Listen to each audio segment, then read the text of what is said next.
황교안의 싱크탱크 용산 포럼에 오신 여러분 진심으로 환영합니다. 저는 오경영 간사입니다. 무척 더운 날씨에도 이렇게 귀한 발걸음 해주셔서 진심으로 감사를 드리고요. 우리 서로에게 잘 나오셨다고 반갑게 인사 나누면서 박수 하시면서 시작하도록 하겠습니다. 잘 오셨습니다. 고맙습니다. 고맙습니다. 그럼 바로 귀한 강사님 소개해드리고 시작하도록 하겠습니다. 2024년 8월 16일 황교안의 싱크탱크 용산 포럼 오늘 초대 손님은요. 서울대학교 대학원 공학 석사 도시 설계 전공하시고 펜실베니아 대학교 대학원 도시 및 지역 계획학 박사를 취득하신 이창무 교수님이십니다. 현재 한양대학교에 재직 중이시고요. 우리 이창무 교수님 앞으로 나오실 때에 큰 박수로 환영해 주시기 바랍니다. 감사합니다. 이렇게 초청해 주셔서 이 용산 캠프가 오늘 와보니까 굉장히 크네요. 여러 가지 활동들을 많이 하시는 것 같아서 굉장히 보기 좋습니다. 그래서 이런 기회 주셔서 제가 알고 있는 내용이 이렇게 깊이가 있을지는 모르겠지만 어쨌든 요즘 시장도 조금 더 올라가는 것 같고 여전히 부동산 시장이라는 게 죽을 듯 죽을 듯 하면서 참 안 죽죠. 그래서 계속 저희 생활 속에서 뗄래야 뗄 수 없는 그런 고리를 가지고서 계속 뭔가 여러 가지 갈등과 그다음에 조정과 또 정부에 있어서의 어떤 합리적인 정책을 요구하는 그런 대상으로서 계속 이어지는 것 같습니다. 그래서 요즘에 벌어지는 시장의 가격 상승에 대해서 참 논란들이 많죠. 이게 정말 급등할 거냐, 정부의 공급 정책이 역할을 할 거냐 말 거냐. 그래서 오늘 아침에도 한 기자 전화를 해가지고 거의 30분을 얘기를 했는데 나보고 무슨 미아리에 돗자리 깐 사람처럼 예측을 하라고 그러니까 제가 어떻게 합니까? 시장이 어떻게 될지. 제가 할 수 있는 입장에서야 그냥 과거에 벌어졌던 일들에 대해서 좀 합리적으로 평가하고 그게 기반해서 앞으로의 모습이 어떻게 갈 건지에 대한 글쎄요 나름의 해석이지 그게 시장을 전망하고 이런 건 기본적으로 저는 그렇게 좋아하는 스타일이 아니었어요. 그래서 오늘 말씀드릴 내용도 어떻게 보면 우리가 시장을 어떻게 바라봐야 되는지 지금 상황을 또 특별하게 다른 어떤 요인들이 있어서 이런 어떤 모습들을 갖고 있는지 이런 것들을 좀 살펴보고 우리의 시장에 대해서 오해하고 있는 건 없는지 이런 것들이 기반이 되겠죠. 그리고 나서 정부의 정책에 있어서의 어떤 과거와 현재의 어떤 선택들이 어떤 결과를 낳을 수 있는지에 대해서 제가 알 수 있는 그런 한도 내에서 좀 말씀드리는 그런 시간을 갖도록 하겠습니다. 저는 숫자가 적어서 굉장히 화목하게 그때그때 필요하시면 질문 주셔도 좋습니다. 제 사실 내용이 그렇게 쉽지는 않습니다. 제가 굉장히 학술적인 연구를 하는 사람이라서 뭔가 이렇게 딱딱 대중의 입맛에 맞는 그런 솔깃한 얘기를 하는 스타일이 아니기 때문에 굉장히 하나하나 얘기할 때 굉장히 심도 깊은 분석을 기초로 해서 말씀을 드려서 그게 전달될 수 없는 경우도 사실은 많아요. 그래서 그런 어떤 제 방식이랄까 이런 것들을 인기를 위해서 버릴 생각은 없고요. 어쨌든 제가 하고 싶은 그런 얘기들이 좀 힘들게 느껴지시면 그때그때 확인하는 질문을 해주시면 제가 가능한 한 좀 쉽게 설명을 해드리는 시간을 갖도록 하겠습니다. 노트북이 없어서 벗겠습니다. 벗으니까 더 멋있죠? 쓸데없는 농담이었습니다. 오늘 말씀드릴 내용이 부동산 시장 정사 방안이라고 그러니까 저희가 하도 이전 정부 시기를 겪으면서 굉장히 강한 규제들을 별로 거부 없이 받아들였어요. 그래서 이제 시장에서 우리 어떤 지금 살고 있는 그런 상태라는 게 정상인 것처럼 생각을 하지만 사실은 굉장히 왜곡되고 지나치게 과도한 규제에서 움직여가는 그런 불합리한 그런 움직임들이 많은 시장의 상태입니다. 그래서 우리가 뭐 시장을 완화한다라고 얘기를 하지만 제 보는 입장에서는 아직도 정상화하기에 많은 길들이 남아있는 그런 상태라고 사실은 이해를 합니다. 그래서 저 택한 제목이 부동산 시장 정상화 방안이고요. 이런 정상화의 방향 속에서 지금 시장을 어떻게 해석을 해야 되는지에 대해서 좀 기초적인 배경 분석들을 말씀을 드리고 제 생각을 간략하게 정리하는 그런 시간을 갖도록 하겠습니다.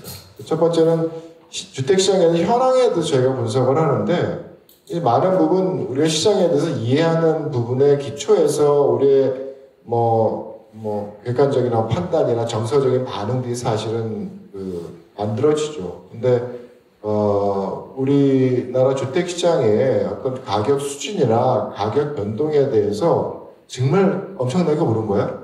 정말 비싼 거야? 이 질문에 대해서 답하는 게 쉽지는 않습니다.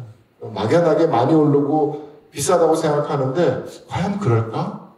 질문을 던져서 좀 더 국제적인 시각에서 살펴보면 그렇지 않을 수도 있다는 거고요. 또 한 가지는 주택시장의 변동이라는 게 전국을 얘기하는 구도의 스토리가 틀리고 또 수도권을 얘기하는 스토리가 틀리고 서울 얘기를 하는 스토리가 틀립니다.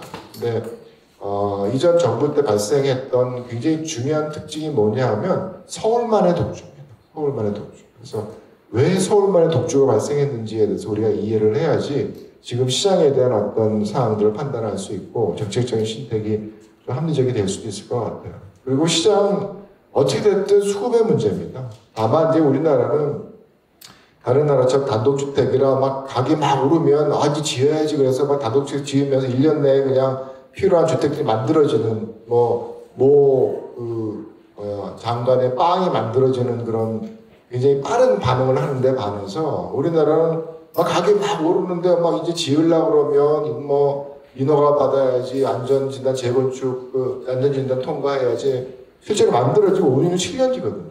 그래서 사실은 시장 상의 반응을 해서 공급이 만들어지는 게 그게 즉각적으로 반응하지 않는다는 게 우리가 갖는 여러 가지 갈등들의 가장 기본적인 그런 독특한 특성입니다. 그래서 이렇게 대규모의 단지형 아파트를 그런 주택의 주류로서 이제 만들어가는 나라는 사실 많지 않아요. 대부분 단독주택이라서 이제 그런저런 것들이 이제 우리나라의 독특한 상황들 만들어지지만 여전히 시장의 상황은 수요와 공급의 수급 상황에 따라서 결정되는 게 가장 기본적인 기제입니다. 이게 시차가 있을 뿐이지. 그리고 요즘 이제 수요와 관련돼 가지고 이제 많은 논란들이 있는데 공급의 그런 부족에 대한 문제들은 많이 얘기를 하죠. 그다음에 수요에 대한 부분도 인구 축소기를 접어드는데 과연 주택 가격이 계속 오를 수 있을까라는 굉장히 불안한 심리를 갖고 있었던 게 한 5년, 10년 전의 얘기고요. 근데 여전히 또 오르잖아요. 그래서 이 수요라는 게 어떤 형식인지 좀 살펴볼 그런 기제가 있습니다. 그래서 막연하게 인구 축소기이기 때문에 수요가 줄어드는 건지, 늘 수도 있는 건지, 어디가 느는 건지, 어떤 것들이 필요한 건지, 이런 것들에 대한 좀 생각을 해볼 수가 있고, 그 다음에 우리나라는 주택 공급을 하려고 하는데 굉장히 규제가 강한 나라입니다. 그러니까 이제 주택 공급을 공공의 택지를 통해서 독점적으로 공급하는 나라는 사실 해외적으로 공산국가 빼면 별로 없습니다. 그래서 굉장히 규제 기초에서 주택이 만들어지고 서울시나 시에 있어서 굉장히 강한 용도적 규제에 대한 부분이 사실 많은 덜미를 잡고 있죠. 그래서 이제 그런 것들이 정부의 정책적인 선택, 규제에 대한 부분에 대해서 이제 영향을 받는 거고, 그 중에 요즘 주택시장에 어떻게 보면 외국을 만들어낸 가장 오래된 그런 선택은 그린벨트라는, 그러니까 서울이 있고 사실은 개발할 수 있는 땅이 있음에도 불구하고 비지적인 그런 연담 방지를 위해서 25km 떨어진 저쪽 분당을 개발하면서 그 사이 공간을 남겨뒀거든요. 근데 쉽지가 않죠. 그 사이 공간의 개발 압력이 높은 데를 계속적으로 놔둘 수가 없잖아요. 계속 압력이 생깁니다. 개발 압력이. 그래서 요즘 벌어지는 그런 현상들은 그렇게 강한 압력이 있는, 그리고 고용 중심지에 가까운 그런 땅들을 개발해서 주택을 공급함으로써 좀 더 많은 사람들이 고용 중심제에 좀 더 가깝고 시간을 덜 들이고 환경오염을 덜 하면서 출퇴근할 수 있는 그런 도시의 모습을 만들어가는 어떤 빈 공간이거든요. 이제 사실은 없었으면 좋았을 텐데 이미 넘어갔고 그 사이 공간을 어떻게 활용을 하느냐가 앞으로의 어떤 하나의 주택을 공급하는 것뿐만 아니라 좀 더 효율적이고 경쟁적인 도시를 만들어가는 데 굉장히 중요한 그런 선택이 되는 부분입니다. 그리고 도심 내부에 대한 부분도 우리나라가 벌써 개발은 끝났고요. 벌써 한 2000년대 이후에 서울시는 재개발 도시가 돼버렸어요. 그래서 새로운 소득 증가와 그런 어떤 양적인 질적인 부분에 있어 미스매치가 일어나는 주택을 새롭게 공급하기 위한 유일한 수단 정비 사업인데 그게 제대로 이루어지지가 못했죠. 그래서 이제 그런 것들이 어떤 가장 관심이 가는 수도권, 저는 이제 서울 대도시권이라는 용어를 좋아하는데 서울 대도시권에 있어서 여러 가지 부작용들, 불협화음들을 만들어내면서 아까 말씀드렸던 서울만의 독주를 만들어낸 그런 가장 큰 거시적인 그런 그 원인이라고 이제 생각을 합니다. 그런 것들을 포함을 해서 이런 주택시장 정상화 관련돼 가지고 사실은 주택시장에 대한 부분은 공공이 주도적으로 하는 나라가 그렇게 많지가 않습니다. 바람직하지도 않고 사실은. 그래서 근데 우리가 갖고 있는 시스템 자체가 굉장히 공공이 모든 것을 꼭 쥐고 가는 이제 구도이기 때문에 민간에 대한 역할을 제대로 주지 못한다는 게 굉장히 큰 한계죠. 그 민간에 대한 역할의 가장 중요한 게 다주택자에 대한 수용입니다. 어쨌든 어느 나라든 주택시장의 한 60%는 자가를 소유하고 40%는 임차가구를 할 수밖에 없어요. 그럼 임차가구에 대한 주택은 누가 공급해요? 그래서 뭐 그게 기업들이 공급하거나 공공임대주택으로 다 공급한다고 그러지만 그럴 수 없습니다. 상당 부분 제일 큰 포션은 민간에서 공급하는 거고 기업형 민간임대주택 사업자가 나라마다 있기는 하지만 비중이 사실 그렇게 크지 않습니다. 대부분의 나라에서 민간임대주택을 공급하는 주체는 개인이에요. 우리가 얘기하는 다주택자입니다. 그래서 그 다주택자들의 이제 기능을 어떻게 수용을 하느냐에 대한 문제가 사실은 이런 주택시장 정상화 관련돼 가지고 우리가 선택해야 될 굉장히 큰 그런 변화의 방향성이죠. 다만 이제 그 안에 우리가 갖고 있는 전세제도라는 다른 나라에 없는 그래서 갭투자라고 싫어하는 그런 모습들 10억짜리 아파트를 뭐 6억 아파트가 전세가 들어있으면 4억만 가지고 사서 뭐 여러 가지 뭐 대출 넣고 그러면 뭐 연끌해가지고 수익률을 뭐 2배, 3배 올릴 수 있는 그런 스트럭처가 있기 때문에 우리가 굉장히 투기적인 행태를 보이지만 여전히 민간의 개인이 그런 전세주택이든 월세주택이든 전체 주택의 40%를 담당해야 되는 게 주택시장입니다. 그래서 갈등이 있다는 점을 인정을 하지만 여전히 민간임대주택 사업자에 대한 그런 기능을 수용하는 게 굉장히 중요한 거고요. 이건 이제 요즘 뭐 가격 통계에 대한 여러 가지 논란들이 많죠. 전 부동산 지수 안 봅니다. 문제점들이 너무 많고 지금도 그 주택가격 동향조사 개선 용역을 하고 있는데 정말 개판이에요. 개판이라는 용어를 쓰기가 좀 민망할 정도로 안 좋습니다. 하나하나 뭐 제대로 되는 게 없는 그런 지표인데 여전히 그게 공식 지표이기 때문에 그걸 가지고 시장을 분석하고 장기적인 어떤 시계열의 어떤 거시경제 영향을 파악하고 막 이러니까 생기는 문제점들이 상당히 큽니다. 그래서 저는 실거래가 지수를 봅니다. 그래서 실거래가 지수를 가지고 보게 되면 뭐 이전 시점에 노무현 정부 때 급등을 하다가 이제 이명박 정부 시기에는 뭐 보시게 되면 이게 나오나요? 보시게 되면 수도권은 좀 올라갔다가 떨어지고 지방은 상대적으로 올라가는 걸 추세입니다. 평균적인 저점을 보게 되면 한 2010년 정도가 됩니다. 그 이후에 이제 나름 이렇게 횡보하는 그런 추세를 보이다가 시장에 가장 큰 변화를 만들어내는 시점이 언제냐면 박근혜 정부 말기입니다. 그 시기부터는 이 경기도와 서울시가 서로 이제 그 탈동조화되는 그런 현상을 발생하죠. 이런 현상을 이전에 겪지 못했던 부분입니다.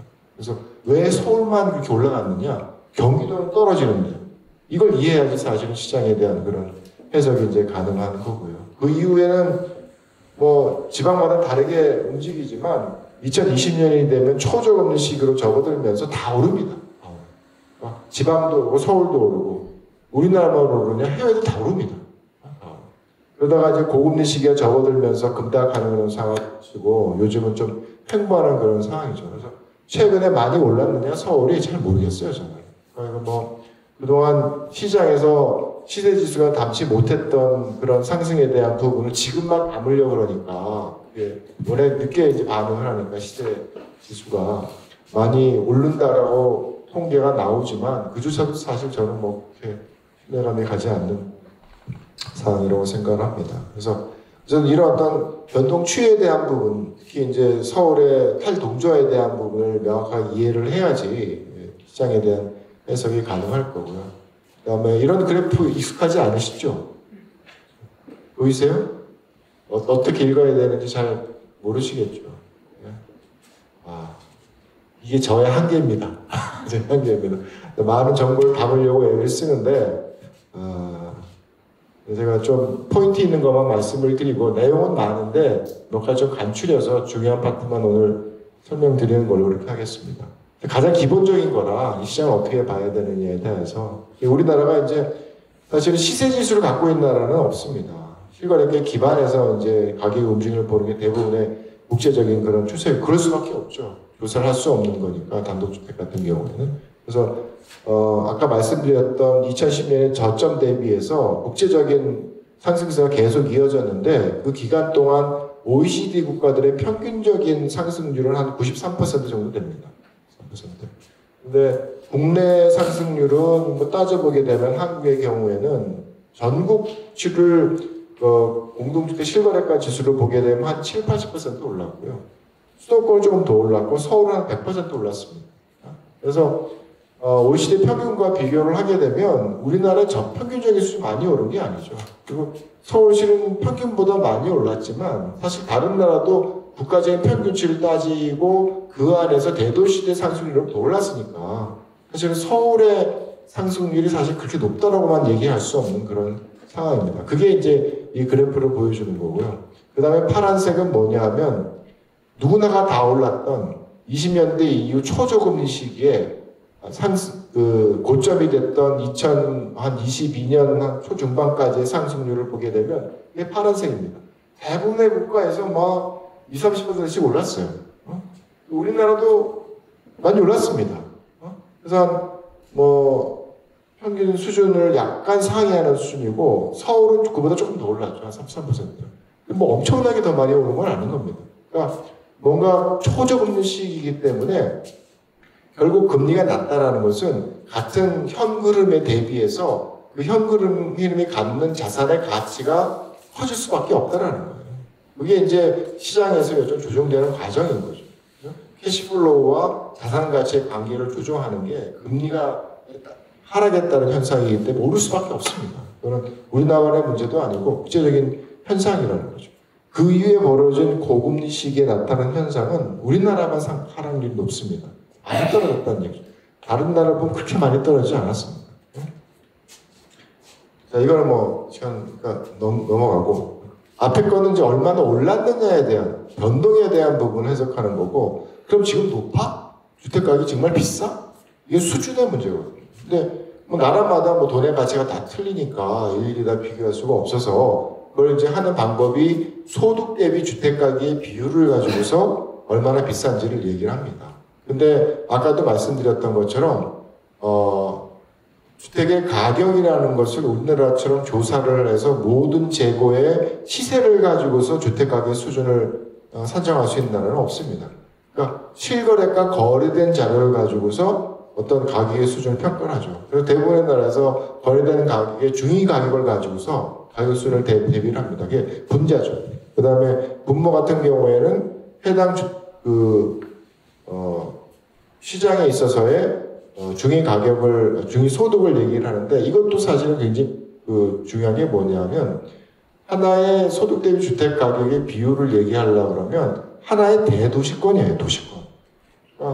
그걸 중심부의 중심 도시만 띄어서 얘기할 수 없습니다. 왜냐하면 대도시권 내를 바라보게 되면 임차 가구나 1인 가구나 저소득층이 도시 내부에 사는 게 대부분이거든요. 그러니까 중심 도시의 소득을 따지면 우리나라도 마찬가지로 경기도의 중위소득보다 서울시 중위소득이 낮습니다. 평균소득은 높을 수가 있어요. 높은 사람들이 있으니까. 그래서 그런 일반적인 사항들을 얘기를 한다 그러면 서울만 띄어서 얘기할 수가 없다는 거예요. 서울 대도시권을 전체를 가지고서 사실은 소득 대비 주택 가격 비율을 얘기하지 합리적인 비교가 가능한 거죠. 그래서 이런 어떤 주택의 어포더빌리티에 대한 그런 고민은 굉장히 오래된 그런 고민이었고, 이런 국제적인 비교를 하는 기관이 있습니다. 그래서 매년 그런 자료들을 이제 공표를 하는데, 뭐 보시게 되면 뭐 미국 같은 경우에 2020년을 보게 되면 21년을 볼까요? 한 5배죠. 근데 뉴욕의 대도시권을 따지면 우리가 아는 뉴욕시는 한 800만에 5개 바로가 있는 굉장히 좁은 권역이고요. 그걸 중심 도시로 하는 뉴욕의 대도시권은 저쪽 뭐 페실베니아 한 그 카운티까지 포함하면 굉장히 넓은 공간입니다. 그게 한 2천만이 넘는 그런 공간이에요. 그래서 우리나라로 따지면 서울 대도시권에 해당되는 그런 권역이라고 생각을 하시면 되는데, 그 뉴욕 MS에 있어서의 PIR은 2021년에 보면 7.1입니다. 근데 하면 안 되지만 뉴욕시만 띄어서 볼 수도 있어요. 소득도 그렇게 보고 주택가격도 그렇게 해서 미디안 밸류를 따져보면 10.6이 나옵니다. 그래서 중심도시의 PIR 계산 높을 수밖에 없다는 거예요. 그래서 장기적으로 쭉 보게 되면 뭐 그 수준이라는 게 흘러가는 흐름이 보이고, 뭐 다른 나라에 있어서의 대도시권의 어떤 수준을 보게 되면 뭐 호주 같은 시드니, 멜버른 이런 데는 10 이상씩 가고 막 이러니까, 그러니까 우리나라에 비교해서 숫자를 쭉 보시면 그렇게 높다고 얘기할 수 있는 그런 상황은 아니라는 겁니다. 그리고 또 옆에 있는 건 뭐냐면, 옛날에 한참 뭐 버블 논쟁이 있을 때 우리나라 주택가격이 비싸요 그러면서 얘기를 했던 게, 다른 나라들은 소득 대비 주택가격이 3배밖에 안 됩니다. 이게 무슨 어떤 뭐 OECD인가 어딘가에 뭐 만약 지침처럼 얘기하시는 분들이 있는데 그렇지 않습니다. 그래서 실제로 90년대 막 이럴 때 금리가 높을 때는 소득 대비 주택 가격의 전반적인 배이율이 한 3배 수준이었어요. 근데 점진적으로 계속 금리가 떨어지는 현상이 계속 장기적으로 지속이 됐죠. 그래서 최근 23년도의 상황을 보게 되면 과거의 국가적인 수준이 3점밖에 안 되는 그런 나라들이 막 6, 7, 8이었습니다. 아까 말씀드렸던 것처럼 금리가 떨어지면 동일한 임대료 흐름이 있었을 때 그 임대료 흐름을 갖는 주택의 가치는 올라갈 수밖에 없어요. 금리가 반으로 떨어지면 단순하게 계산을 하면 주택 가격은 2배가 되는 겁니다. 이게 정상적인 자산 가치와 캐시플로우의 관계 조정이라는 거예요. 그래서 그게 벌어지는 현상들이 최근에 이제 모습이었고, 그래서 정말 비싼가라고 이제 따지면 장기적으로 추정을 했을 때 우리나라의 전국과 수도권과 서울에 있어서 PI를 실거래가를 가지고 같은 방법으로 계산을 해서 다른 대도시권과 다른 중심도시의 수준을 비교하면 저는 잘 모르겠어요. 높은 건지.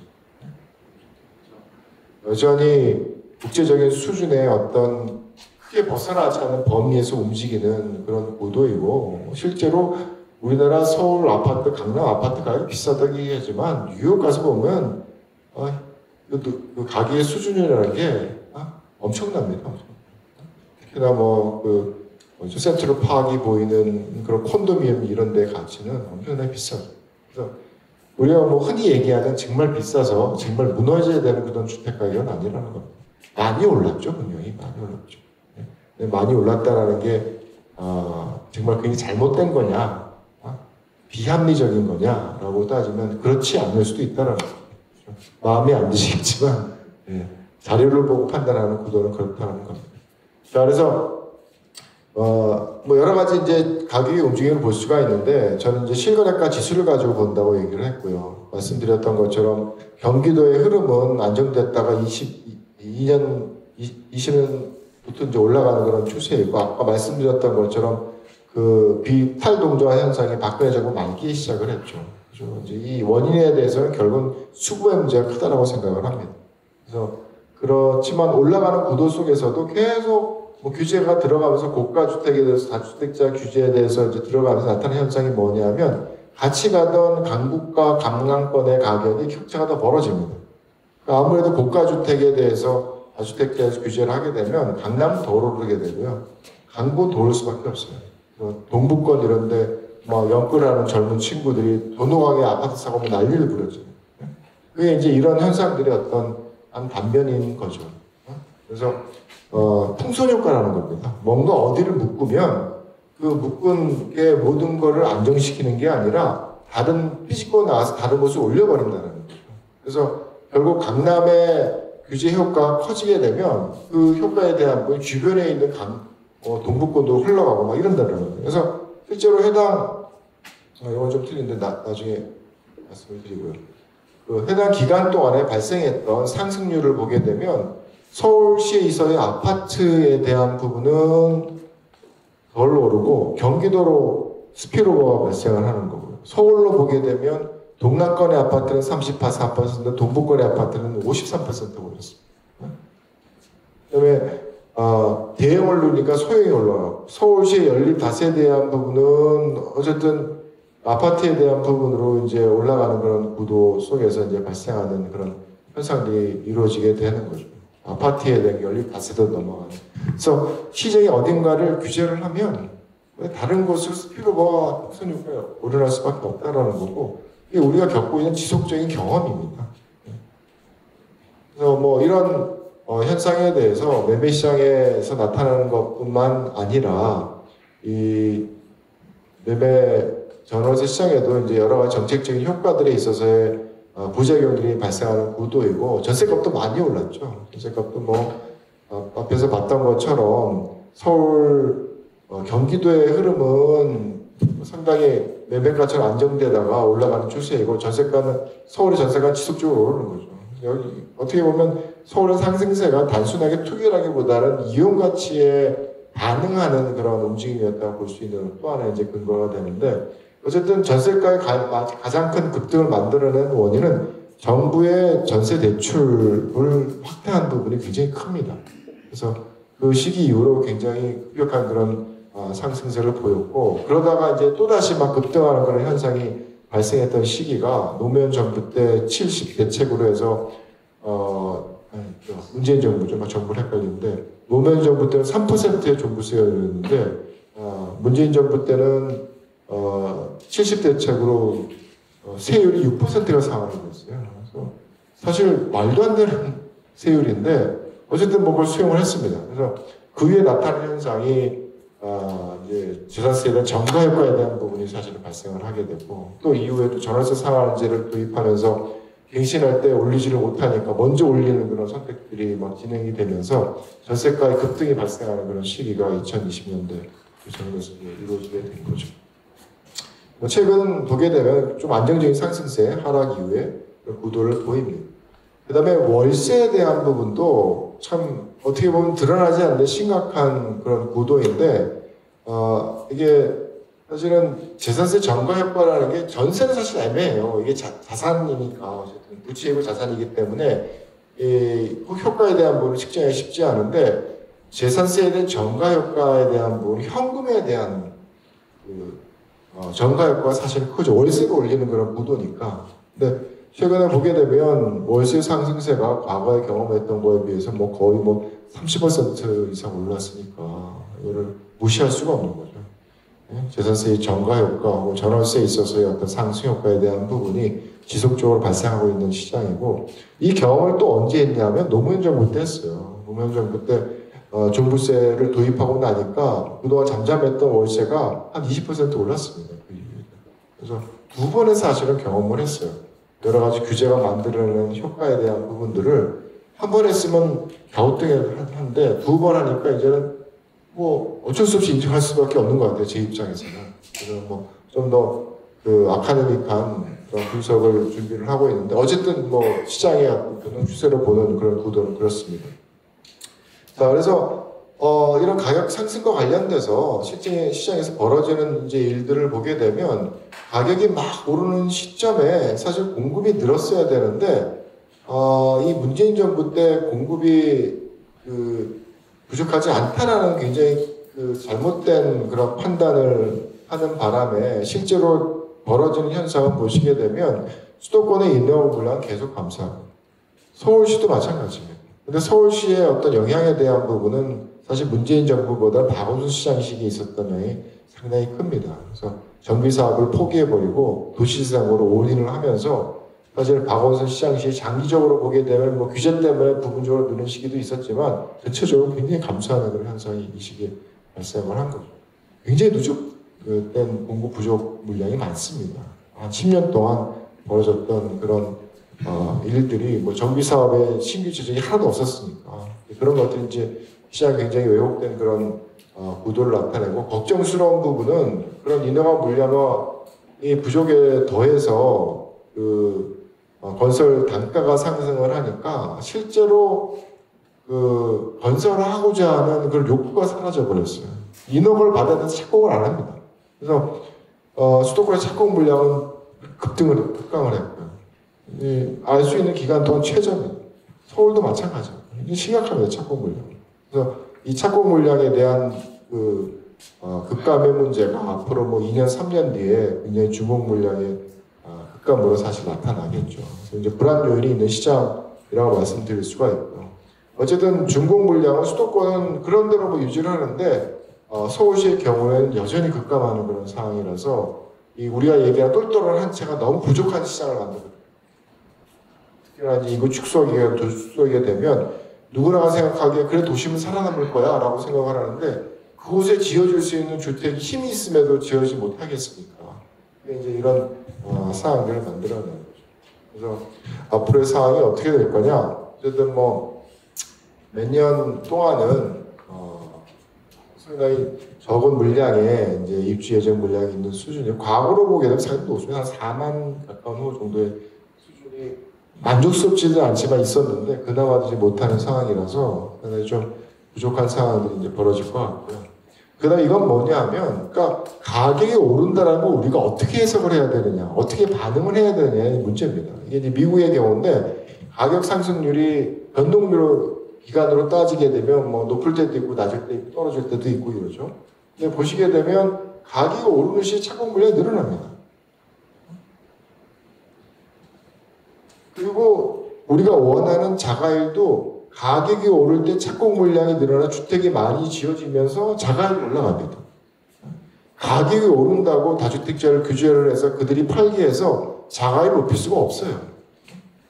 그래서 가격이 오르면 그 힘에서 시장이 주택을 많이 만들어내고 자가를 갖고자 하는 사람도 자기가 손해를 안 봐야지 자가로 넘어가려고 하죠. 그런 어떤 기대가 있어야지 개인의 선택은 자가를 선택하는 거라서 그런 시기가 합쳐져서 시장의 사회 전체적인 자가율을 올리는 시기에는 가격이 오르는 시기입니다. 그래서 가격이 오르는 힘을 잘 활용을 해야지 우리가 원하는 사회적인 목표도 사실은 달성할 수 있다는 거예요. 근데 불행하게 우리는 그렇게 못했어요. 가격은 막 오르는데 의외로 막 인허가 물량 떨어지고 이렇습니다. 문재인 정부도 마찬가지입니다. 가격은 오르는데 인허가 물량은 떨어져요. 심각한 부분입니다. 가격이 오르니까 수요 억제 정책만 치고 그런 것들이 뭐 수익성에 대한 부분을 악화시키고 막 이러면서 인허가에 대한 공급에 대한 부분을 이제 약화시킨 거죠. 그래서 참 여러 가지 이제 시장 상황이 복잡한데 뭐 장기적으로 봤을 때 우리가 갖고 있는 문제점을 어떻게 해석을 해야 되느냐. 인구는 줄어든다는데 이거 뭐 주택 시장 망하는 거 아니야? 막 이런 이제 뭐 고민을 갖고 있었던 게 한 몇 년 전의 상황이었고요. 근데 이제 또 막 올라가잖아요. 이게 어떻게 된 거야? 그래서 뭐 최근에는 가격이 좀 오르니까 또 막 이 급등에 대한 그런 우려가 이제 심각해지는 그런 상황이라서 이게 어떻게 봐야 될까? 소비적인 관점에서 좀 뜯어봐야 되는데 뭐 이건 좀 복잡하니까 넘어가도록 하겠습니다. 그래서 이 보통 수요와 관련된 부분을 판단하는데 우리가 이제 가장 기본적으로 따지는 게 가구 수를 따집니다. 그러니까 인구 수는 사실은 주택을 소비하는 단위는 아니에요. 근데 가구라는 것은 우리가 얘기하는 뭐 다른 말로 얘기하면 세대, 한 세대, 두 세대라고 하는 세대에 해당하는 가구라는 것은 주택 한 채를 소비하는 단위입니다. 그래서 그 사회에서 가구 수가 는다라는 얘기는 주택에 대한 수요가 는다라고 얘기할 수가 있어요. 물론 그게 뭐 원인인지 결과인지에 대한 부분은 뭐 나름 내생적인 구도가 있지만 어쨌든 인구 통계학적인 가구 수의 변화를 가지고서 기본적인 주택 시장의 수요를 판단할 수 있는 그런 사실은 길이 열립니다. 보시게 되면 이건 뭐냐면 2015년부터 수도권에 있어서의 실제로 이제 발생했던 그 가구 수의 이제 변동 추이를 이제 보여주는데 이 재밌는 게 2015년에 인구주택 총조사를 가지고서 가구 수 추계를 했습니다. 2017년에 가구 수축이라는 안 맞아요. 그러니까 2019년에 다시 했어요. 그래서 생각보다 많이 늘어나니까 가구 수가. 2019년에 가구 수축이라는데 그것도 안 맞아요. 그래서 우리가 생각했던 것보다 수도권의 가구 수가 많이 늘어났다는 얘기예요. 그래서 보시게 되면 원래는 그 통계청의 그 장래 가구 추계를 보시게 되면 연간 한 10만 가구 정도 늘어나는 게 일반 그 추계였는데 실제로 벌어진 현상은 뭐 10만, 20만 가구, 2020년에 30만 가구씩 늘어나니까 이게 이제 19년대 말 2000년대에 있어서의 굉장히 공급 과잉이 있었음에도 그 시장이 무너지지 않고 경기도의 경우는 안정적인 하락세를 보였던 그런 근원이 되는 거죠. 그만큼 채워줄 수 있는 그런 구도가 있었다는 겁니다. 근데 이제 문제는 앞으로 그렇지 않다는 겁니다. 그래서 이게 2020년도와 2023년도에 가구세 증가를 보게 되면 통계청에서 예측한 수준으로 다시 떨어졌어요.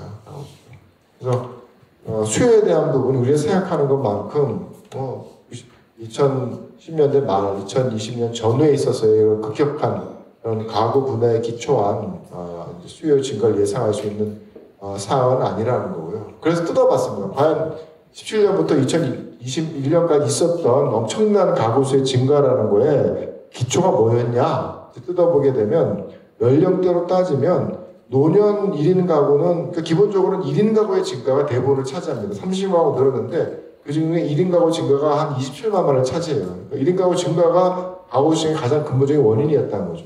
근데 그 원인을 나누어서 연령대별로 나눠보게 되면 우리가 예상했던 수준은 뭐냐면 노년 1인 가구는 분명히 늘어납니다. 그 추세를 벗어나지 않아요. 예상했던 그 수준에서 크게 벗어나지 않는 상황이었는데 청년 1인 가구는 우리가 그렇게 많이 늘 거라고 예상하지 않았어요.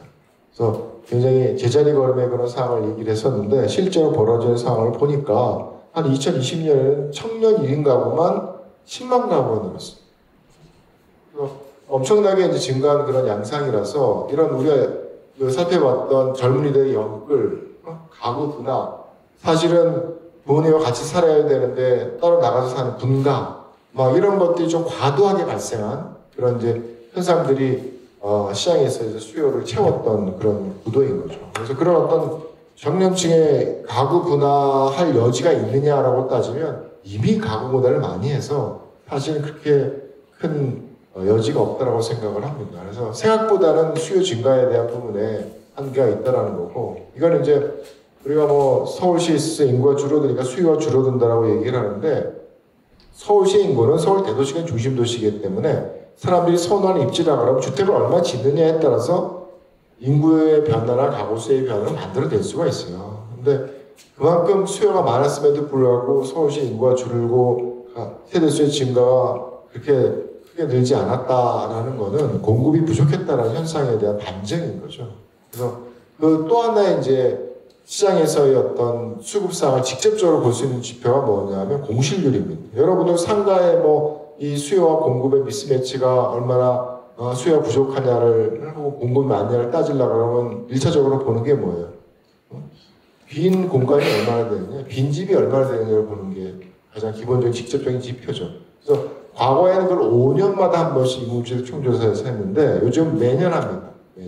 매년 해서 뭐 정기 계량기 자료 뭐 이런 걸 가지고 이제 빈집을 찾아내게 되는데 뭐 로직을 발표하지는 않지만 어쨌든 같은 방법으로 한다 그러면 시기열적인 어떤 안정성을 비교해 볼 수가 있을 거예요. 그래서 보시게 되면 아까 얘기했던 그런 시기에 경기도 같은 경우에는 아파트 같은 경우에 인천 같은 경우에도 공간이 늘어납니다. 서울은 안 늘어요. 세금도 마찬가지입니다. 그냥 3% 안 돼, 남짓입니다. 우리가 이제 주택시장의 안정적인 시장을 얘기하려고 그러면 주거 이동을 원활하게 발생을 시켜야 돼서 내가 이 집에 살다가 다른 집으로 가게 되면 바로 예를 들어 주택 보급률 100%의 시장을 뭘 얘기하냐면 내가 이사를 가면 그 집에 다른 사람이 순간이동해서 들어와야 되는 시장입니다. 주거 이동 못하는 시장입니다. 떠나자마자 들어와야 돼요. 그게 주택 보급률 100%의 시장입니다. 그래서 내가 떠났는데 누군가 들어올 때 벽지도 갈고 니스칠도 하고 들어오려고 그러면 어느 정도 기간이 필요하잖아요. 그런 기간을 주는 게 추가적인 주택입니다. 주택 보급률이 한 가구 수에 비해서 한 5% 정도 더 있어야지 그 버퍼를 안정적으로 유지할 수 있는 수준이에요. 그래서 보통 5% 정도를 잡는데 서울은 3%밖에 안 됩니다. 이게 타이트한 시장이에요. 그러니까 올 수밖에 없죠. 올 수밖에. 경기도는 그래도 여유가 좀 생깁니다. 경기도는 좀. 그래서 아까 봤던 것처럼 서울이 막 오를 때 경기도는 뭐 제자리 걸음이었던 그런 사람들이 이 시기였던 거죠. 열립 다스는 좀 풀리고 사람들이 훨씬 더 상황이 높고 그래서 서울에서의 수급에 대한 상황이 굉장히 중요한 그런 원인으로 작동을 했다는 거. 그럼 얼마를 지어야 되는데 서울에 나름대로 이제 여러 가지 판단이 없지만 인구수가 줄어들지 않는 정도의 주택을 지어내려 그러면 연간 10만 원 가까운 신규 주택이 연실이 발생을 하기 때문에 이루어져야지 서울시 인구가 안 줍니다.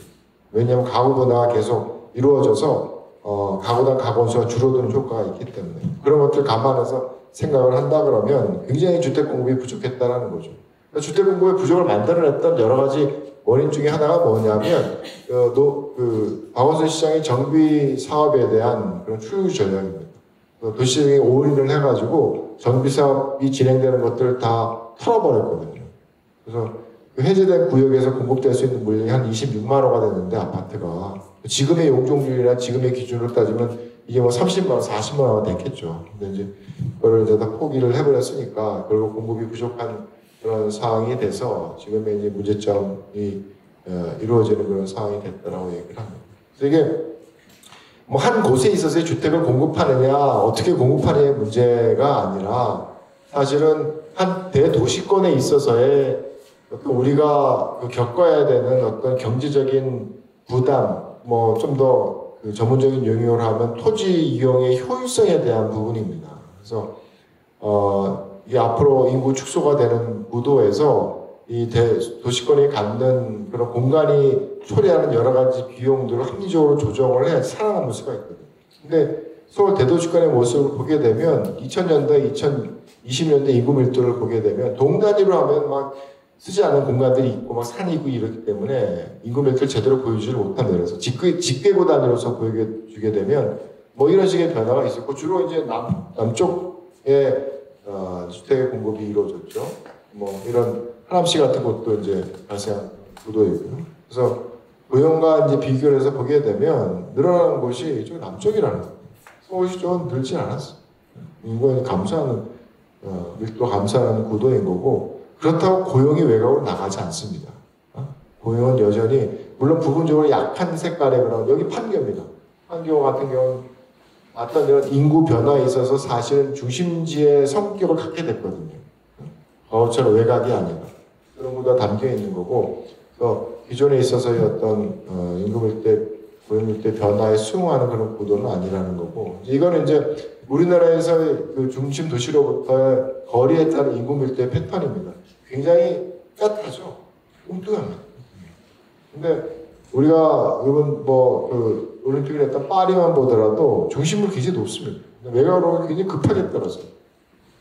대부분의 시장 경제에 기반한 도시들의 인구 밀대 패턴이 이렇습니다. 도시가 굉장히 높습니다. 갈수록 굉장히 급하게 떨어집니다. 이 차이가 뭐냐 하면 여기에 사는 사람들은 어쨌든 일자리가 이쪽에 있다 그러면 많은 사람들이 많은 거리를 출퇴근을 해야 된다는 거예요.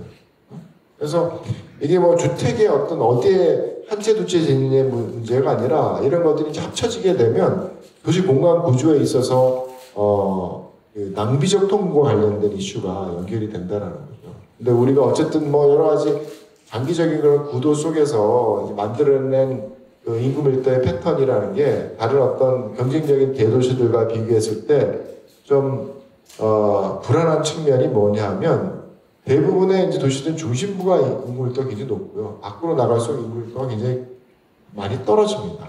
이게 아까 얘기했던 그런 효율적인 토지 이용 구조가 되는 거죠. 근데 서울 대도시권 안 그래요. 다 비슷해요. 개발된 게. 그리고 산악지형에 따라 남아있는 곳들이 여기를 개발했으면서 나도 이거를 개발을 하니까 그러면 피해서 다니는 그런 인구별 패턴이라는 게 여기나 뭐 지금 뭐 얼마 전에 3번 계획 봤더니 200 몇 %라고 330%를 주겠다 그러는데 심각합니다. 이게 단순하게 어떤 한 곳에 있어서의 주택의 공급의 문제가 아니라 서울 대도시권의 문제에서 이제 보게 되면 나타나는 현상이 결국은 교통과 관련된 사회적인 비용을 어떻게 만들어내느냐에 대한 그런 구도입니다. 그래서 90년대 대도시권의 그런 패턴을 보게 되면 그 당시에 넘어가진 않았으니까 그때만 겨우 이제 분당이 개발되는 상황이었고 그러다가 10년도, 20년도 하니까 이쪽이 막 개발되는데 여전히 고용은 함께 늘어나진 않잖아요. 이런 구도 속에서 사실은 고용이 밖으로 나가기 쉽지가 않습니다. 이제 배후 지역을 크게 가져야지 고차 고용 중심이 생성될 수가 있거든요. 사실은 바깥쪽은 그렇게 쉽지가 않아요. 여전히 이제 서울의 고용 중심이 크게 형성될 수 있는 구도밖에 없는 거고 이런 구도 속에서 다른 나라의 대도시들의 어떤 평균적인 통근 시간이 원웨이로 한 30분 내외인데 우리나라는 아까 얘기했던 그런 외곽 개발을 통해서 통근장의 평균 통근 시간이 뭐 30분, 40분, 뭐 거의 뭐 50분 가까이 올라가는 그런 구도로 변하게 되는 거죠. 굉장히 낭비적인 통근의 그런 구도가 많이 발생을 했다라는 겁니다. 그래서 최근에 나온 자료를 보게 되면 어떤 자료를 가지고 보느냐에 틀린데 거의 뭐 2시간대입니다. 2시간대. 그래서 굉장히 이제 심각한 그런 상황이고 이런 그 도시에 있어서의 비효율적인 토지용 공간 구조를 만들어낸 그런 원인이 아까 말씀드렸던 도심 내에서의 정비 사업을 억제했다는 거. 그 다음에 쓸 수 있는 그린벨트를 놔두고 뛰어넘었다는 거. 이런 것들이 이제 발목을 잡는 그런 구도가 되는 거죠. 그래서 지금 남지 않은 어떤 개발 여력과 성장 여력에 대한 부분을 저기 뭐 GTX 막 연장해가지고 평탄 이런 넘어가지고 개발해서 역세권 해가지고 될 일이 아니고요. 지금은 인필드 디벨롭먼트입니다. 지금의 GTX의 권 내에서 개발될 수 있는 땅들을 좀 모아서 중심에 개발해야 되는 거고 사실 그게 왜 중요하냐면 인구 축소가 되면 가장 많이 줄어든 생산 가능 인구입니다. 통근해야 될 인구들이 줄어들어요. 그러니까 GTX 아무리 연장해봤자 타는 사람이 없으면 그 서비스 좀 유지할 수가 없습니다. 그래서 일본 같은 경우에는 생산 가능 인구가 줄어드니까 기존의 노선에서 역을 드러내요. 그럴 수밖에 없어요. 그래서 서비스 좀 유지할 수가 있거든요. 그래서 이런 식의 이제 상황들이 발생을 하고 어쨌든 이런 정비 사업과 관련된 그런 부분들을 억제했기 때문에 생기는 낭비적인 통근의 비용을 대략적으로 계산하면 연간 1조 원이 납니다. 아까 얘기했던 26만 원을 서울시 지어낼 수가 있었는데 그게 안 지어지면 끝나는 게 아니잖아요. 어디 딴 곳에 외곽에 김포 신도시를 개발해서 지어야 되고 이런 상황이 되니까 또 외곽의 사람들이 출퇴근을 하게 만드는 그런 구도를 발생시키기 때문에 그로 인한 사회적인 비용이 연간 1조 원이 발생을 한다는 겁니다. 그래서 도심의 인구 밀도를 높이는 게 바람직하지 않은 거냐? 일본 하고 있어요. 일본의 인구가 줄어들어도 동경의 도심부의 인구는 늘어나고 있습니다. 요즘은 난립니다. 서울시에서 동경 따라잡기 한다고 여러 가지 그 친구들은 그걸 도시재생이라고 하는데 그건 우리로 얘기하면 정비사업인 거죠. 그래서 정비사업 관련돼서 고밀의 그런 개발들을 담아내는 그런 구도가 있는 거고 관련돼서 다주택자에도 아까 말씀드렸던 그런 임대사업자로서의 역할, 투자자로서의 역할 이런 것들 좀 담아내야지 정상적인 시장이 된다라는 것이고 아까 얘기했던 종부세를 노무현 정부와 문재인 정부 때 도입을 해서 시도를 했는데 결과적으로 나타난 현상은 그게 임대인의 가격 하락으로만 발생하는 것이 아니라 결국 임차인의 주거비 부담의 증가로 이어진다는 겁니다. 세상에 공짜가 없어요. 그래서 이런 전월세에 대한 부분, 종부세에 대한 부분을 합리적으로 이제 털어내야 된다는 거고 요즘 이제 실거래가 자료가 있어서 실거래 자료를 분석을 하게 되면 시세를 가지고 분석한 것보다 훨씬 더 많이 나왔어요. 거의 50%니까 심각한 거죠.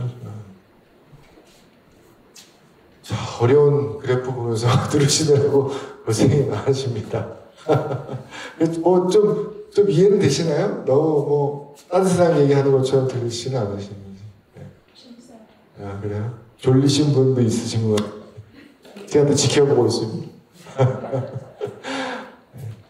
네. 그래서 이게 그러니까 어떤 변화를 우리가 시장에서 겪고 있냐면 우리가 전세는 있지만 월세는 감이 없잖아요. 이게 어떤 변화를 실제로 발생했는지. 그래서 서울시 음마아파트에 한 10여 년 동안의 계약 사례들을 제곱미터당 보증금과 제곱미터 연세를 가지고 한 겁니다. 보증금이 100제곱미터 정도 되니까 이게 그 제곱미터당 보증금이 400만 원 된다는 얘기는 전세 한 4억 정도 된다는 얘기예요. 이제 그런 계약들과 제곱미터 연세를 따지면 요 선상에 있는 게 뭐 보증금 내고 월세 내고 이런 것들. 어떤 것들은 보증금만 내는 게 전세고 보증금 덜 내고 월세 내는 게 이제 뭐 준전세가 되는 거고 거의 뭐 전세 보증금 안 내는 거는 우리가 얘기하는 그 월세 완전 월세 가까운 그런 계약들이 되는 거죠. 그래서 이게 하나의 선형적인 관계를 발생해 전에서 저런 근데 문제는 뭐냐면 이게 오를 때 같이 오르는 게 아니라 전세만 올랐던 현상이 과거의 모습이었습니다. 이쪽만 올라가죠. 전세 쪽만. 월세는 변화가 없어. 10몇 년 동안 제자리가 오르고. 그런데 전월세 상한제를 도입을 하고 종부세를 도입하면서 나타난 현상이 뭐냐면 같이 올라요. 그렇죠? 전세도 오르고 월세도 오르고 거기다가 스펙트럼이 넓어졌습니다. 갱신계약은 못 올리고 신계약은 많이 올리고 막 이러니까 이게 막 퍼져버렸어요. 그래서 이 오름폭이 아까 얘기했던 50%가 평균적으로 올랐는데 그 안에는 뭐 갱신도 있고 신규도 있지만 이분들도 나중에 뭐 신규 끝나고 갱신 끝나고 신규 계약하려면 이걸로 계약해야 되는 거죠. 그래서 그 부담이 사라지지 않는다는 거죠. 그래서 시장에 있어서의 어떤 부작용에 대한 분이 명확하게 이루어지는 거고 임대료에 규제된 그런 문제점들이 있기 때문에 좀 조정을 해야 되는 거고 그리고 정비사업과 관련돼서 많은 규제 완화의 어떤 필요성이 있지만 요즘 얘기하는 것처럼 재건축 부담금이 가져오는 그런 부작용이 굉장히 큽니다. 그래서 앞에서 뭐 말씀드린 게 어쨌든 정비사업 굉장히 리스크가 크잖아요. 성공한 사업들을 따지면 많이 남는 것 같은데 리스크가 큰 사업이 사전적으로 뭐 조합원들의 갈등을 해치고 나가려고 그러면 굉장히 높은 수익률이 기대돼야지 갈 수가 있습니다. 그래서 실제로 성공한 수많은 정비사업들이 진행이 됐지만 소수만 터널을 통과를 했고 성공한 사업들의 최소 수익률을 따져보게 되면 옛날에 합동재개발 때는 한 20%의 내부 수익률이었는데 요즘 최근에 벌어진 사업들은 한 10%예요. 연간 10%는 굉장히 높은 수익률입니다. 그래서 그만큼의 어떤 수익률이 보장이 돼야지 사업에 갈 수 있는 힘이 생긴다는 거죠. 사전적으로 왜? 리스크가 크기 때문에. 사후적으로 많이 된 것 같은데 사전적으로 이 사업을 진행시키려고 그러면 그 정도의 기대가 있어야지 갈 수 있다.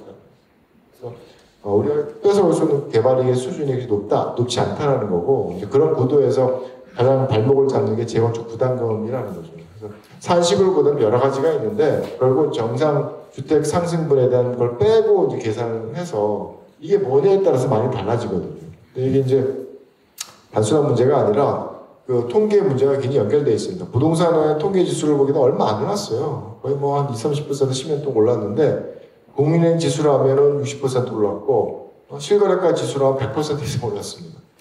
어떤 걸로 뺐냐에 따라서 재건축 부담금이 안 낼 수도 있고 엄청나게 낼 수도 있는 거예요. 근데 이게 문제가 있잖아요. 정부의 공식적인 통계가. 여기에 대한 공격이 들어오는 거죠. 그래서 사실은 쉽지가 않습니다. 재건축 부담을 실제로 누가 하기도. 털어내야 되는 그런 상황인 거고. 그래서 여러 가지 것들이 있지만 초반에 말씀드렸던 것처럼 결국은 투자자와 임대주택을 공급하는 주체로서 기능을 하는 다주택자에 대해서 좀 더 포용하는 그리고 긍정적인 기능들을 많이 만들어내는 그런 구도가 필요한 거고요. 전세 사기도 사실 보면 안정적인 투자를 할 수 있는 자산에 있는 임대사업자들 다주택들이 빠져버리고 굉장히 리스크가 큰 투기를 하는 사람들만 남았기 때문에 생기는 문제입니다. 전세 사기도. 그래서 안정적인 자산을 갖고 있는 사람들이 임대사업을 하게 놔둬야 돼요. 그래야지 전세 사기 문제가 해결될 수가 있습니다. 그걸 풀지 않는 한은 계속 그 문제입니다. 벗어날 수가 없어요. 그래서 그런 어떤 관련된 다주택자에 대한 세제가 정상화돼야 되는 거고 2주택자, 3주택자 저는 별로 차이 없지 말아야 된다고 생각을 합니다. 그래서 그게 뭐 다세대 주택에만 한시적으로 풀어내는 것이 아니라 대부분의 소형주택을 포함한 모든 시장에 확대해야 되는 그런 구도가 필요한 거고요. 결과적으로 종부세를 재산세 흡수해서 갈 수밖에 없는 그런 방향성이 있다라고 생각을 합니다. 전월세 상한제는 말씀드렸던 것처럼 폐기를 해야 되는 거고 그 다음에 주택 공급의 문제가 아니라 이 정비사업과 주택 공급의 이슈는 전체 서울 대도시권의 공간 구조를 얼마나 우리가 인구 축소기와 또 넘어서 도시 축소기에 살아남을 수 있는 도시를 만들어 나느냐에 대한 굉장히 중요한 선택이거든요. 그래서 그런 구도 속에서 이 단순하게 주택 너 이거 재건축하니까 2억 남았지 3억 남았지 아무것도 아닙니다. 장기적으로 봐서 우리나라의 어떤 서울 대도시권의 경쟁력과 사회적인 비용을 위해서 아니 1년에 양비적인 통분으로 2조 3조씩 버려버리는데 그래서 그런 구도 속에서 좀 활성화를 해야 되는 거고 또 용도 지역에 대한 부분도 조금은 유연하게 반응할 필요가 있죠. 근데 외곽은 아닙니다. 일산에 300, 400 주는 거 아닙니다. 서울도 지금 300 줄까 말까 하는 거예요. 그러니까 결국은 도시 내에서 어디가 밀도가 높아야 되고 어디가 밀도가 낮아야 되는지 한 정상적인 구도를 만들어가는 게 효율에 대한 방향입니다. 좀 고민이 필요한 거고요. 그리고 그린벨트와 관련돼서 여러 가지 행정구역의 조정의 문제 이런 것들이 사실은 그런 서울시라는 행정구역이 서울이 아니라 서울시와 경기도에 있어서 인접한 생활권이 연결된 통근권을 갖는 전체가 하나의 서울 대도시권이거든요. 그래서 그런 하나의 모습으로 좀 정책적인 선택과 의사선택이 될 수 있는 그런 스트럭처를 만들어가는 게 굉장히 중요한 거고 그 행정 통합이 어떤 식으로든 저는 있어야 된다고 생각을 해요. 그래서 결국은 우리한테 주택에 대한 문제를 내라는 게 단순하게 한 채 두 채 또 누가 얼마나 더 주택을 가지고 돈을 남기느냐의 문제가 아니라 지금 그런 어떤 시장에 있어서 힘에 대한 부분을 도시 축소기에 왔을 때 그리고 우리나라에서 어쨌든 성장의 엔진으로 작동하는 그런 서울 대도시권의 어떤 국가적인 경쟁력을 베이징과 동경과 다른 어떤 대표적인 대도시들과 비교해서도 견주어서 경쟁을 유지할 수 있는 가장 근본적인 베이스를 만들어내는 게 서울 대도시권의 토지형 규제의 효율화입니다. 그런 어떤 선택들이 결국은 주택에 대한 공급의 선택들을 어떻게 하느냐에 따라서 만들어질 수 있다는 거죠. 그래서 좀 더 큰 그림에서 주택 공급과 관련된 이슈들이 연결되어 있다는 걸 좀 이해를 하시고 여러 가지 정부의 선택에 좀 더 바람직한 방향으로 갈 수 있도록 소리를 내주시면 더 좋고요. 그렇습니다. 자, 혹시 질문? 박수 한번 일단 치고. 감사합니다. 네. 질문. 네. 예, 제가 질문을 두 가지만 하겠습니다. 네. 처음에 이제 하나는 제가 작년에 느낀 건데, 인구가 줄어든다고 또 인허가가 줄어든다고 그랬는데도 작년에 이렇게 다니면서 보면 아파트를 굉장히 많이 건설하는 걸 봤습니다. 그래서 인구가 줄어드는데 왜 아파트를 건설할까 좀 궁금했는데 생각을 해보니까 기존 집을 가지고 있는 사람도 이제 좀 더 좋은 집에 살고 싶은 욕구가 있을 거 아닙니까? 그래서 정부에서 그걸 어떻게 만족시켜 줘야 될지 경우에 따라서는 과거처럼 분양가격 상한제나 이런 제도가 필요한 건 아닌가 하는 그런 생각이 들었고요. 그 다음에 이제 제가 대학을 졸업하고 처음 직장 생활을 이제 창원 내려가서 하는데,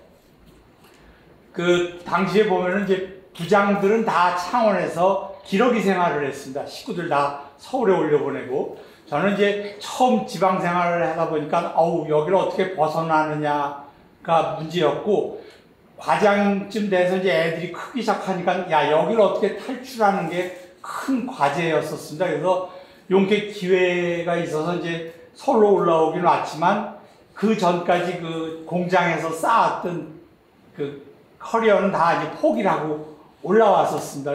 이건 부동산 문제는 아니지만, 그래서 이런 것들을 어떤 부동산이나 도시 정책과 관련해서 어떤 정부의 역할은 없는지 두 가지를 좀 듣고 싶습니다.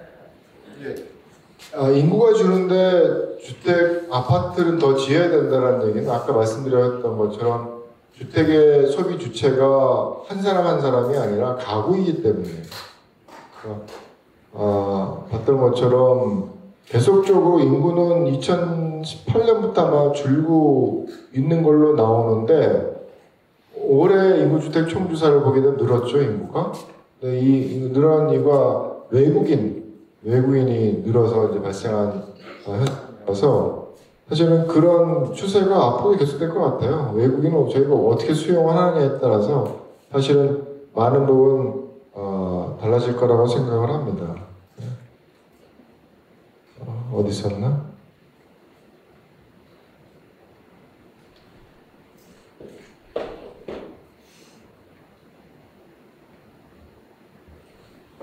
여기 있었나?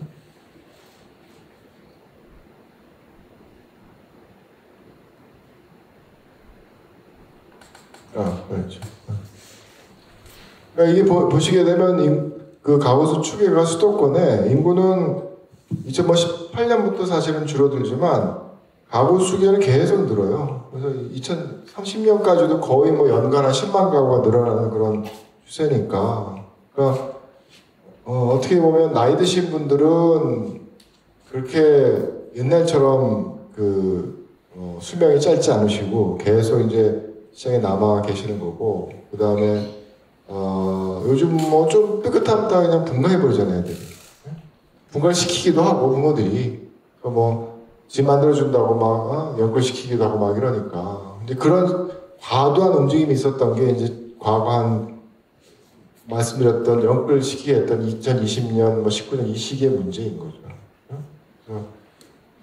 그런 것들은 이제 1인 가구가 되면, 가구가 되면 주택 한 채를 소비하는 그런 주체가 되니까, 여전히 그 주택 수요에 대한 부분은 이제 늘어나는 구도이고요. 양적인 부분에서 그렇고 질적인 부분을 어떻게 수용하느냐에 대한 거는 시장에서 원하는 주택을 만들 수 있게 만들어주는 게 최고라고 생각을 합니다. 뭐 분양가 상한제 말씀을 하셨는데 사실 분양가 상한제도 뭐 정답은 아니고요. 오히려 분양가 상한제가 비용을 인정받기 위해서 굉장히 과도한 주택의 과소비를 만드는 현상도 분명히 있습니다. 그래서 옛날 같으면 이런 것까지 해야 돼? 막 이런 것들을 사실 넣거든요. 근데 이제 그게 이제 비용에 대한 부분을 인정받아서 분양가를 높일 수 있는 어떤 그런 근거로서 이제 과거엔 그랬었죠. 요즘은 또 뭐 공사비가 올랐으니까 또 어떻게 나올지 모르는데 분양가 규제는 여러 가지 면에서 매혹을 많이 시킵니다. 그래서 어떤 방식으로 규제하느냐에 따라서 뭐 건설 비용을 인정해주는 포션을 높여준다 그러면 비용을 억지 높이는 그런 선택을 하게 만들 거고, 그 다음에 사업자 입장에서 수익성이 떨어지니까 공급에 대한 부분을 장기적으로 위축 줄 수밖에 없는 그런 구도를 만들어서 좀 조심스럽죠. 그래서 뭘 지어야 되느냐는 저는 시장이 제일 잘할 거라고 생각을 합니다. 대통령이 뭐 정해줄 수도 없고 국토부 장관이 이런 집에 살아라고 얘기해 줄 수 사실은 없거든요. 그래서 시장에서 자연스럽게 요구하는 그 요구라는 게 항상 얘기를 하는 게 선호와 선택은 틀리다라고 얘기를 해요. 이런 집이 있으면 좋겠다라고 얘기를 하지만 실제로 내가 갖고 있는 돈과 상황 속에서 최적의 선택을 하는 게 시장이거든요. 그래서 뭐 좋은 집에 살면 좋죠. 근데 이제 우리가 갖고 있는 여러 가지 사회적인 경쟁의 상황이나 이런 거에 따라서 적절한 수준을 선택해 가는 게 합리적인 질을 선택하는 구도인 것 같고, 두 번째는 뭐죠? 떠나지 마셨다는 얘기인가요? 그죠? 네? 돌아가시겠다는 말씀을 하시는 거. 지역 균형 발전 문제를 말씀하시는 건가요? 예. 저는 지역 균형 발전 얘기를 하면 욕을 먹고 됩니다. 욕을 먹게. 이게 정치적으로 버릴 수 없는 그런 목표인데 현실적으로는 달성하기 힘든 과제입니다. 하지 말자고 얘기할 수는 없지만 된다라고 아무도 보장할 수 없는 그 여태까지 우리가 겪었던 그런 경험이었고 성장기에도 그랬는데 성장기에도 균형 발전에 대한 부분을 힘이 있음에도 만들어지지 못했던 게 이제 상황이었는데 이제는 힘이 떨어지는 인구가 줄어드는 그런 위축기인데 위축기에 그걸 어떻게 만들어낼까에 대한 부분은 더 힘든 과제인 거죠. 그래서 저는 똑같은 입장으로 접근해서는 사실은 안 되고요. 뭔가 선택과 집중이 있어야 된다고 생각을 합니다. 마구 펼쳐서 될 수 있는 문제가 아니고 혁신도시도 사실 실패였죠. 처음에 시작할 때 뭐 한 서너 개 정도 하는 걸로 뭐 얘기를 하다가 그 도끼에 다 붙으니까 나눠먹기 게임을 끝나고 보니까 지금 아무것도 제대로 된 게 없거든요. 열심히 시작할 때는 뭐 혁신도시 상가에 그냥 엄청나게 상가를 지어댔지만 이제 가면 다 텅 비었어요. 주말에는 아예 문 열지도 않습니다. 그래서 그런 사람들을 개선하기 위해서 더 내려보는 게 나니까 아니면 뭔가 속하는 선택과 집중이 필요할까 이런 것들도 고민하셔야 될 것 같고 공사도 인구가 줄어들면 공사 받을 수 있는 역할도 위축될 수밖에 없습니다. 가만히 놔두고 선택이 필요. 아까 말씀드렸는데 결국 이게 우리 갖고 있는 인프라나 도시 구조나 이런 것들이 인구가 축소되면 위축될 수밖에 없어요. 그러면 옛날에 읍 2개로 혹은 면 2개로 나누는 소재지를 하나로 합치고 이런 식의 선택을 사실 할 수밖에 없는 거죠. 그런 선택을 사실 교육부에서 여전히 오래전부터 하고 있거든요. 교육부에서 하는 일이 뭐냐 하면 그때 이제 심의를 들어가면 제일 요구하는 게 니네 합쳐. 중학교, 국민학교 3개에서 하나 해. 그것뿐만 아니라 국민학교, 중학교, 고등학교 하나로 해. 따로따로 해서 교장 있고 다 써야 되잖아요. 근데 그런 예산 없고 이러니까 어디서 훔쳐버려야 되는 거죠. 그래서 반대들이 많아요. 거기 향토, 독창 이런 분들은 난리 나죠. 근데 그걸 조정하는 게 교육부의 일이더라고요. 마찬가지입니다. 도시도 언젠가 그런 싸움이 있어야 될 거고, 아까 얘기했던 것처럼 인구가 줄어들면 철도변에 있는 역사도 덜어내야 됩니다. 갈 때마다 사람도 없는 역을 유지를 하면서 갈 수가 없거든요. 그나마 노선을 짧게 하지 않는 한은 역을 드러내면서 좀 더 효율적으로 사람들을 모아서 살게 하고 이런 노력들이 사실 필요합니다. 그게 따뜻한 마음은 아니지만 그냥 뜨거운 차가운 머리에서 나오는 얘기입니다. 그래서 좀 차가운 머리가 필요하지 않을까. 균형 발전과 관련돼서는 좋은 얘기야 저도 막 할 수 있습니다. 하면 됩니다. 이렇게 하면 됩니다. 현실적으로 곤란합니다. 누군가는 아파야 됩니다. 한마디로. 어딘가는 아파야 되고 누군가는 아파야 됩니다. 코로나 이후에 코로나를 경험하면서 업무 패턴이 좀 바뀌었잖아요. 네. 그래서 비대면이 이제 많이 실천이 되고 강조가 되면서 그것이 도시 집중에 좀 반대로 작용하지 않는가. 그게 코로나 이후에도 좀 지속되는 그런 통계적 그런 현상이 있습니다. 네, 있습니다. 미국 같은 경우에는 그게 굉장히 도시 구조에 영향을 미쳤고, 그리고 도심 쪽에 있는 오피스의 공실이 높아지는 현상들이 이제 발생을 했고요. 그 다음에 교외 지역의 주택 가격이 도심에 가까운 것보다 더 오르는 현상이 발생을 했습니다. 이제 이게 뭐냐면 어딘가에서 일을 해야 되니까 그걸 일을 하는 공간이라는 게 재택근무를 하게 되면 옛날에는 들어가서 잠만 자던 주택이라는 게 주택에서 일을 해야 되는 공간이 필요하게 되니까 훨씬 더 20평 살던 사람 30평으로 이사하고 이러면 위쪽으로 수요가 증가를 하게 되는 거죠. 그래서 그런 식의 이제 수요 증가가 가격을 상승시키는 그런 원인으로 작동을 하는데 어느 방향으로 갈지 모르겠어요. 근데 여전히 그런 재택근무를 원하는 그런 회사들도 일정 기간은 회사로 나오는 그런 시기를 이제 요구를 하고 그런 것들이 점점 강해질 수도 있고 지금 패턴은 유지될 수도 있다라고 봐요. 근데 그렇다고 도시에 있어서의 중심성이 사라질 거냐? 그렇지는 않습니다. 그러니까 우리가 갖고 있는 도심에 있어서의 중심성에 대한 부분은 고용의 중심성도 있지만 고용 이외의 여러 가지 사회문화, 편의, 위락, 상업 이런 기능들도 사실은 도심이 갖고 있는 어떤 굉장히 매력적인 거고 그래서 이 친구들이 시간 남을 때 모이자 그러면 옛날에는 주변에 동네에서 모이다가 야 강남에서 모이자 이러면서 모일 수도 있는 거예요. 그래서 상당히 좀 달라집니다. 그래서 뭐 여러 가지 어떤 변화의 양상이라는 게 아직은 결론을 낼 수 있는 상황은 아닌 것 같아요. 그렇다고 이제 과거에 있었던 도심의 중심성이 얼마나 유지될 거냐에 대한 부분도 아직 우리나라는 여전히 도심의 오피스의 공실률이 낮습니다.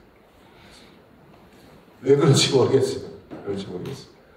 여러 가지 이제 새로운 패턴의 그런 기업들이 또 요구가 됐고, 과거에 비해서는 또 공간에 대한 사용에 대한 면적이나 이런 질적인 어떤 향상이나 이런 것도 있어서 뭐 그런 상황이 발생할지는 모르겠는데, 의외로 그 부실이 났습니다.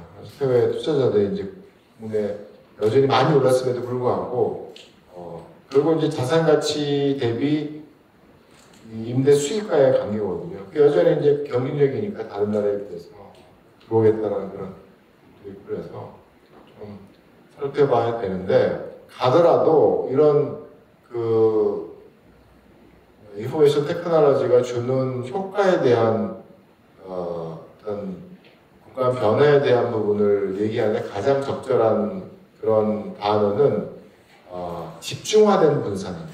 집중화된 분산. 그냥 분산되는 게 아니라 어딘가에 중심을 가지면서 분산된다. 그래서 도시가 갖는 어떤 그 구조에 있어서의 중심성이라는 게 위계적인 구조는 약간 달라질 수 있을지 모르지만 기본적인 중심성이 요구되는 도시의 모습은 여전히 요구가 됩니다.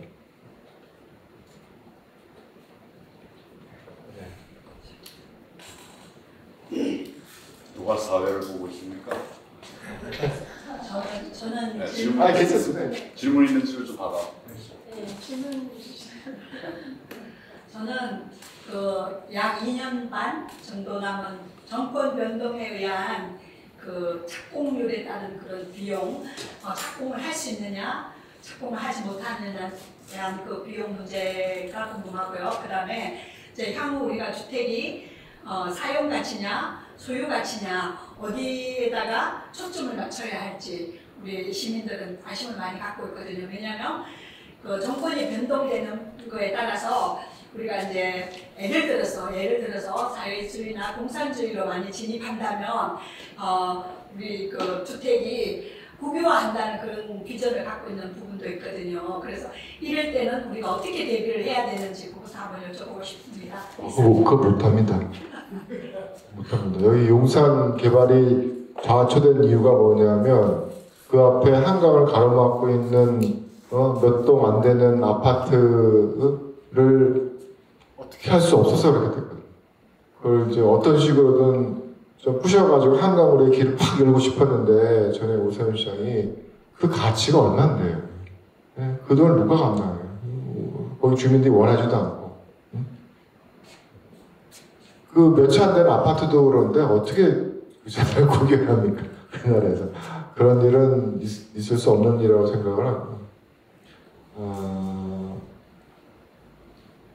착공과 공구가 관련된 부분은 워낙에 우리가 겪어보지 못했던 현상이에요. 그러니까 건설 원가가 이렇게 단기간 한 1년 남짓 기간 동안 거의 막 50% 오르는 상황은 저희가 겪지 못했던 상황입니다. 그래서 사실은 건설 원가가 상승한 그런 외부적인 변화를 지금 시장이 적응해야 하는 시기라고 생각을 해요.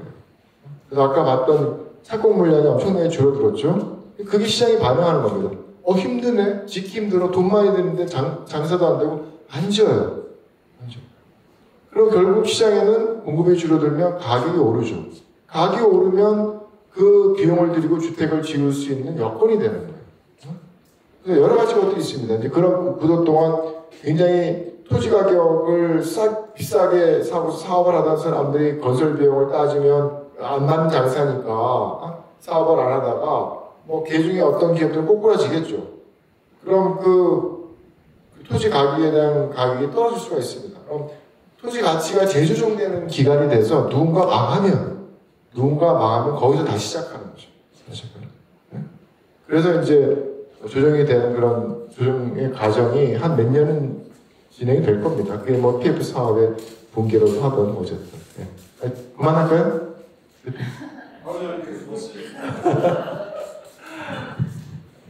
네. 네. 더 질문 있으실까요? 예. 그러면 오늘 강의는 여기까지 있는 걸로 하겠습니다. 예, 아유, 정말 감사드립니다. 네. 아유, 도표만 봐도 얼마나 공을 들였는지 알 것 같고요. 그리고 이렇게 복잡하고 어려운 부동산에 관한 이야기들을 아주 흥미롭게 잘 말씀해 주셔서 많이 배웠습니다. 감사합니다. 아주 재밌게 잘 들었습니다. 다시 한 박수 부탁드립니다. 네. 우리 이 자리에 황교안 대표님, 사모님 앉아 계시는데 혹시 황교안 대표님 하신 말씀 있으시면 할 말이 아주 많습니다. 시간이 많지 않습니까? 네. 알겠습니다. 그러면 우리 용산 포럼의 정책본부장님으로 계시는 우리 송성호 교수님 광고하고 마무리 해주시면 감사하겠습니다. 교수님 잠깐 나오시죠. 네네. 광고를 네. 이따 사진 찍으러 다시 오셔야 돼요. 그래요. 그럼 잠깐만 계시죠. 사진을 찍을. 자, 오늘 좀 그 참석률이 저조한데도 어쨌든 날씨가 더운데 이처럼 참석해 주셔서 감사드립니다. 오늘 그 이창무 교수님이 아주 좋은 그 특강을 해주신 것 대단히 감사하게 생각하고 다시 한번 큰 박수 부탁드리겠습니다. 그 다음 주는 이제 안 하고 그 다음 주인 9월 첫 주 금요일 날 그 용산 특강 다시 진행이 되니까요. 안내 문자도 드리고 그다음에 그 단톡방이나 오픈 채팅방을 통해서 공지를 하도록 하겠습니다. 계속 많이 참석해 주시기를 바라겠습니다. 감사합니다.